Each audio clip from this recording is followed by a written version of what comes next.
E aí, galera, tudo bem? Vamos falar sobre um instrumento óptico que se chama binóculo. Bem, para que você vai utilizar um binóculo?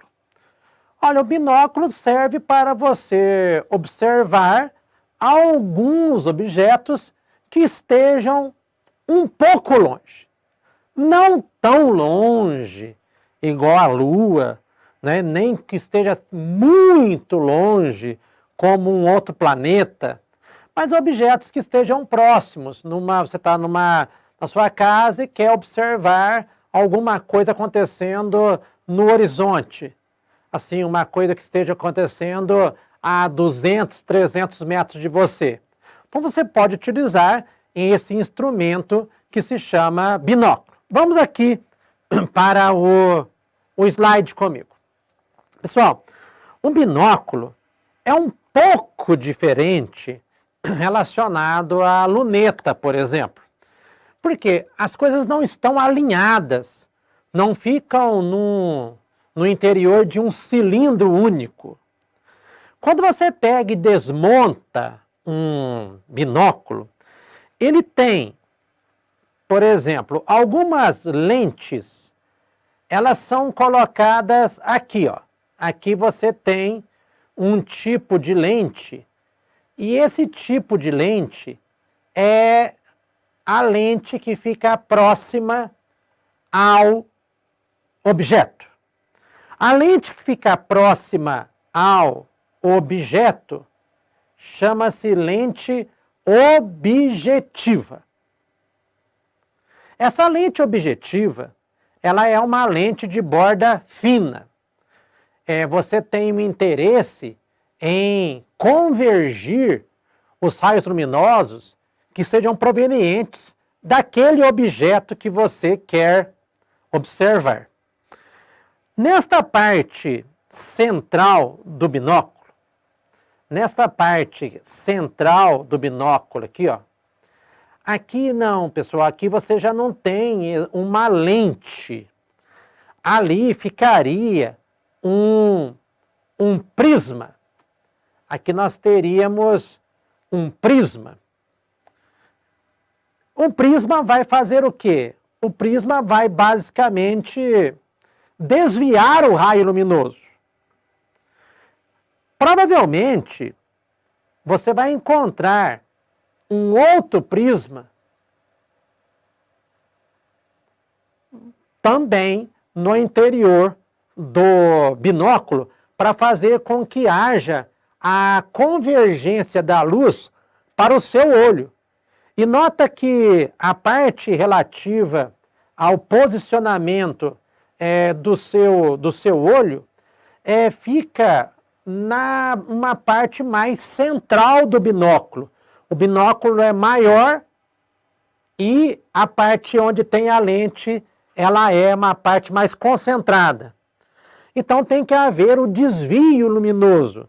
E quem desvia a luz são os prismas. E nesta parte que tem o olho, fica novamente lentes convergentes. E esta lente, como está próxima do seu olho, chama-se lente ocular.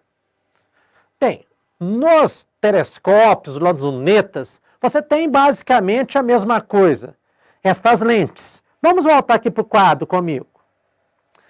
Quando você estuda especificamente lentes, nós temos lentes de bordas finas. Repara que as lentes de bordas finas, se você coloca os seus dedos na parte central da lente e deixa os seus dedos fazerem o contorno, você concorda que os dedos eles juntam na parte de baixo? Mas se você pegar e fizer o contorno na parte de cima, a tendência dos seus dedos é juntar também. Por isso que o símbolo é este, ó. Os dedos juntam na parte de cima e na de baixo.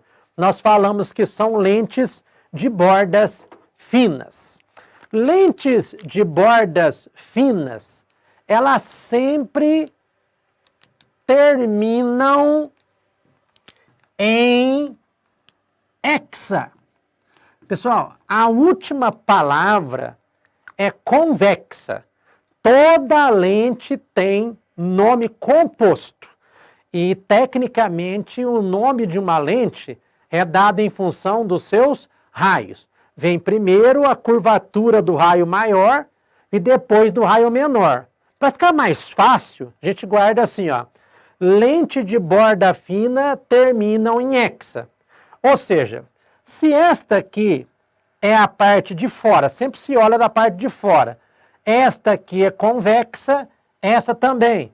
Então, nós temos uma lente biconvexa. Esta é plana convexa e esta é côncava convexa. Lentes de bordas finas terminam em hexa. Vamos voltar aqui para o slide comigo.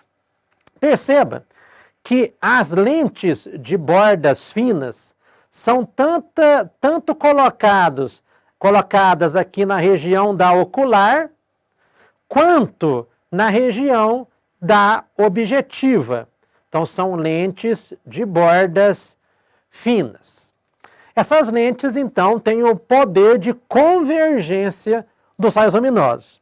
E aqui, no meio, você localiza a parte relativa aos prismas.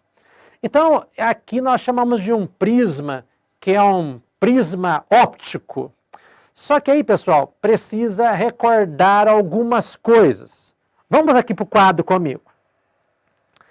Você precisa entender esse fenômeno que se chama reflexão interna total. Aqui eu coloquei um exemplo para você recordar. Imagina aqui nós temos um meio que é a água, um meio mais refringente, e aqui o meio ar, que é um meio menos refringente. Então podemos escrever aqui, ó, só para você entender, aqui nós temos a água, que é um meio de maior dificuldade para a luz passar, e aqui nós temos o ar, no qual a dificuldade é menor. Então nós falamos que o índice de refração é menor para o ar em comparação com o da água. Aqui há uma fonte luminosa, certo? Aqui, por exemplo, poderíamos colocar uma fonte luminosa e esta fonte estaria emanando raios luminosos para todos os lugares. Então, por exemplo, neste caso aqui, o raio luminoso vem, chega na superfície, nós traçamos a reta normal e colocamos o ângulo de incidência. O ângulo de incidência é sempre o ângulo com relação à normal. Neste caso, o ângulo de incidência é de 0 grau. Então, o que acontece? Nós falamos que o raio luminoso passa sem desviar. Refração é quando o raio luminoso muda de meio e sofre alteração na sua velocidade. Pode ser que haja o desvio, mas não é obrigatório.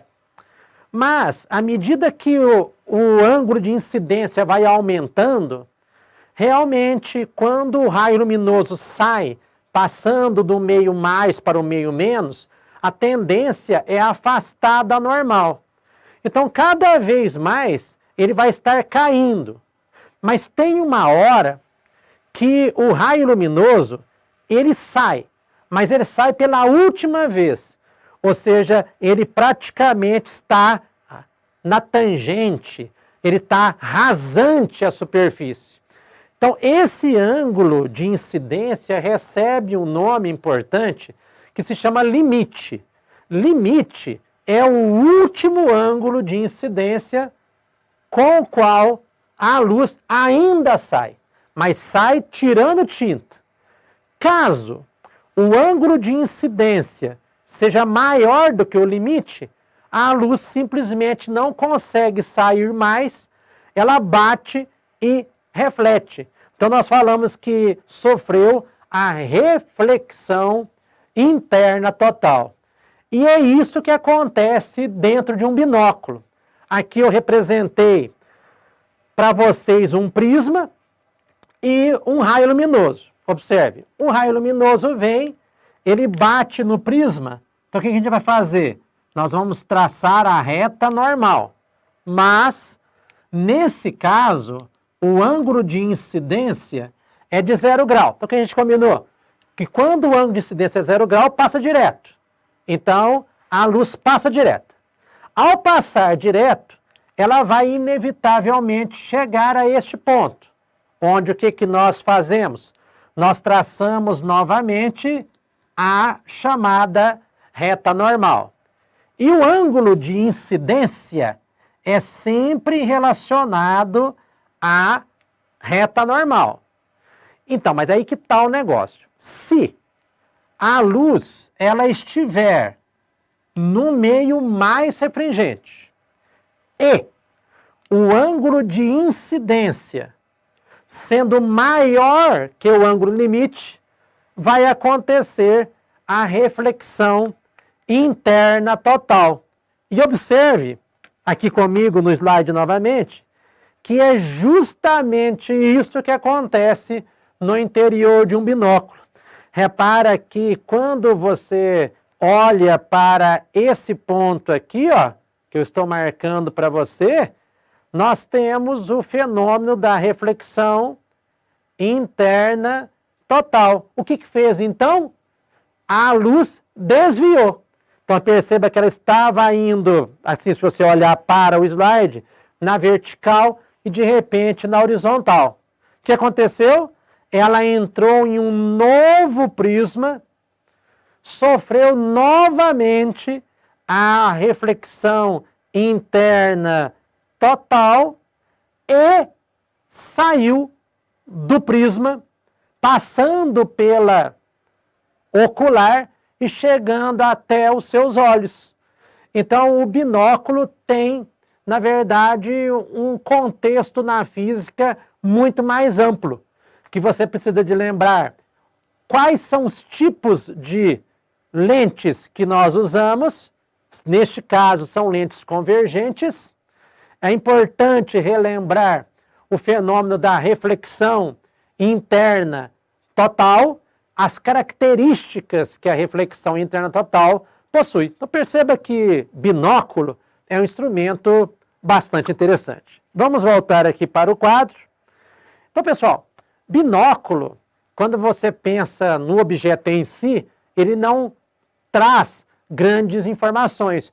Mas quando você começa a desmontar o binóculo, repara que existe uma grande quantidade de informações físicas e informações muito interessantes para você fazer uma prova, porque ela vai associar o prisma, ela vai associar o fenômeno da reflexão interna total, ela estará exigindo de você os conhecimentos das condições, que são as condições necessárias para que você tenha o fenômeno associado à reflexão interna total. É necessário lembrar que o ângulo de incidência tem que ser maior do que o limite e que a luz venha a estar sempre no meio mais. Então, perceba que às vezes nesses objetos que são simples do nosso cotidiano, existe muita física lá por dentro. Pessoal, se você gostou, deixe o seu joinha, inscreva-se aqui no nosso canal e ative o sininho para receber nossas notificações. Até a próxima. Um abraço.